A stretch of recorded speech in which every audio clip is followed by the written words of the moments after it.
Uang yang sudah diserahkan itu dari korban yang satu 300 juta, yang satunya lagi 325 juta. Jadi total 625 juta. Istrinya juga tidak tahu, bahwa istrinya juga tahunya bahwa yang bersangkutan adalah jaksa.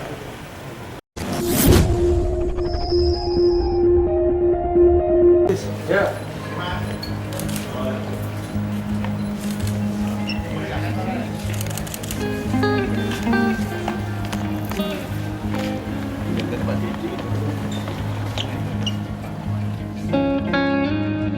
Dia mengaku sebagai kajari. Jadi ini adalah profesi jaksa gadungan. Dia menawarkan kepada orang atau korbannya bisa memasukkan sebagai pegawai atau jaksa. Itu yang pertama. Korbannya ada dua. Uang yang sudah diserahkan itu dari korban yang satu 300 juta, yang satunya lagi 325 juta. Jadi total 625.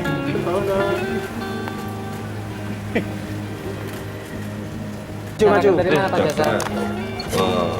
Dapat atribut jaksa ini lo dari mana? Bikin sendiri.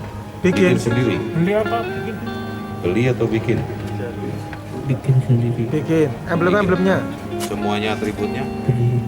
Kok kamu tahu atribut jaksa yang bisa meniru jaksa? Dari mana kamu tahu tentang atribut jaksa? Dulu pernah bekerja. Hah? Pernah bekerja. Pernah kerja? Kerja di mana? Di honorer kerja itu. Oh, honorer di Kejari. Jadi honorer, kemudian keluar dari honorer, terus ngaku-ngaku jaksa gitu. Dari mana? Iya. Kejari mana? Kejari mana? Di Kalimantan. Oh, di Kalimantan. Di mana? Dikeluarkan, dipecat atau di mana? Kamu bisa keluar atau nggak jadi honorer itu sebabnya apa? Dikeluarkan. Dikeluarkan, diberhentikan. Kasus apa? Ada kasus atau tidak? Enggak ada. Tiba-tiba langsung diberhentikan saja. Iya. Harus dendam berarti ini. Jadi terinspirasi pernah bekerja itu mas ya? Iya.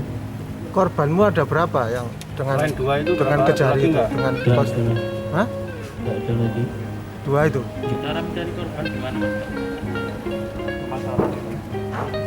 Cara Korbanmu memastikan siapa? Korban penipuanmu untuk jadi pegawai negeri sipil itu tetanggamu atau saudaramu atau dia teman bermain atau gimana?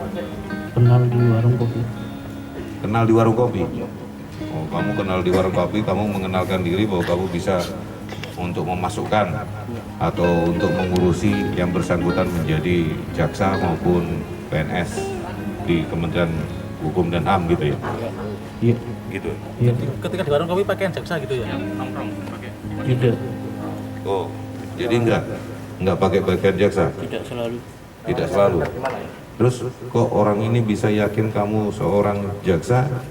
Gimana kamu meyakinkan? Pakai pakaian seragam ditutupi jaket. Oh gitu. Jadi kamu pakai jaket, terus ketemu sama dia. Iya. Jadi baju jaksa, kamu pakai jaket, terus ketemu sama korban. Iya. Mas, mobil-mobil itu mobil sendiri. Mobil itu mobil siapa? Rental. Rental.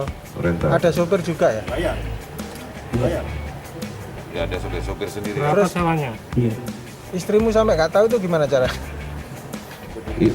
Kamu profesi Kamu ngelamarnya sebagai jaksa ini, istrimu jaksa gadungan ini istrimu tahu? Tidak. Nggak tahu. Taunya kamu jaksa beneran. Iya. Nggak pernah pengen ke kantor gitu mas? kerjanya ya apa? Enggak. Terus kamu ditanya sama istrimu, kamu jaksa mana? Kamu jawab mana? Enggak ada pernah nanya. Enggak pernah nanya. Berapa tahun menikah? Udah berapa tahun? Nah, udah berapa tahun menikah dengan istrimu?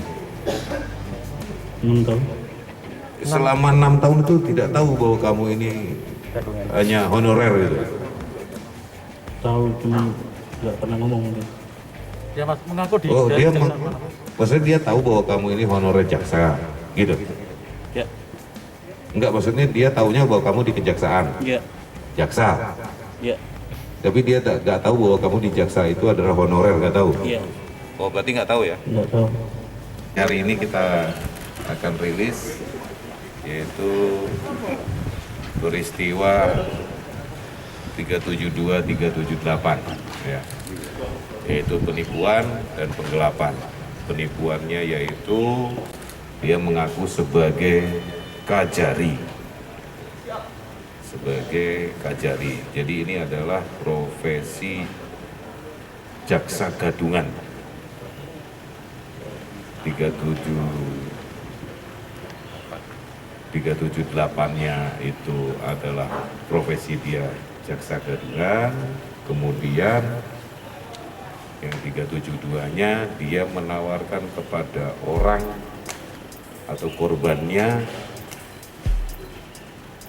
bisa memasukkan sebagai pegawai atau jaksa.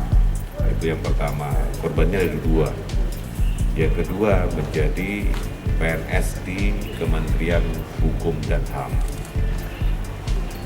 Terungkapnya peristiwa ini adalah berdasarkan informasi, kemudian koordinasi dengan kejaksaan, karena berawal dari yang bersangkutan ini menginap di hotel dan selama 1 bulan dan dia tidak membayar.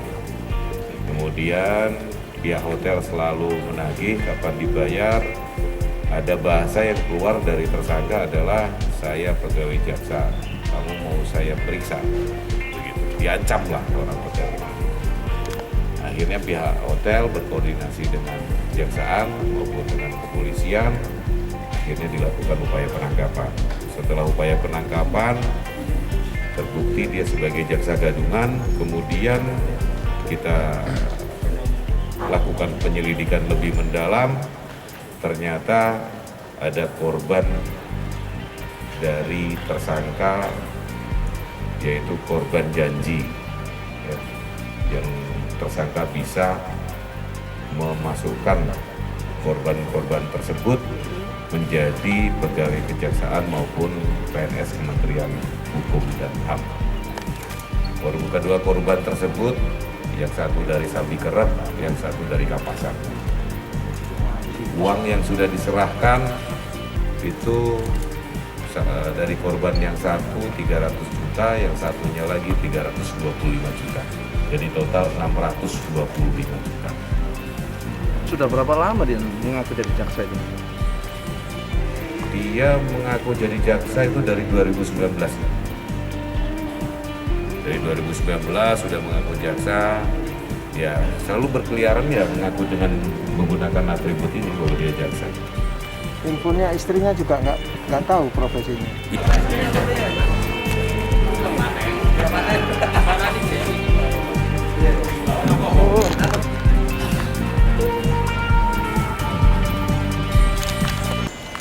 Saking di sini dulu, Pak.